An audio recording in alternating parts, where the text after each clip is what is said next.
બિલકુલ ગઈકાલ રાતના લગભગ 1-1:30 વાગ્યા બાદ અંદાજિત 2 વાગ્યાની આસપાસ આ બનાવ બનવા પામેલો છે.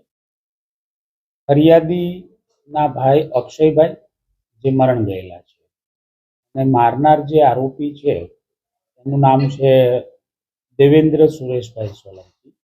ભૂતકાળમાં તેઓ બંને એક જ સોસાયટીમાં રહેતા હતા અને અગાઉ એ લોકોના સામાન્ય ઝઘડાઓ ચાલતા એટલે એકબીજાની વચ્ચે આપસમાં દુશ્મની છે એ ચોક્કસ છે. ગઈકાલે મોડી રાતના આ બંને મરણ જનાર અક્ષય અને આરોપી દેવેન્દ્ર કોઈ એક જગ્યાએ ચા નાસ્તો કરવા ભેગા થયેલા. એક ત્રીજો મિત્ર અને એક ચોથો મિત્ર પણ હતો જે હજુ સુધી એમની પૂછપરછ બાકી છે. ચા નાસ્તો કર્યા પછી એકબીજાને સામાન્ય બોલાચાલી થાય છે. ચા નાસ્તાથી આરોપીનું ઘર બિલકુલ નજીક છે. એકબીજા ગાળી ગલોચ કરે છે. મરણ જનાર એક થપ્પડ મારે છે.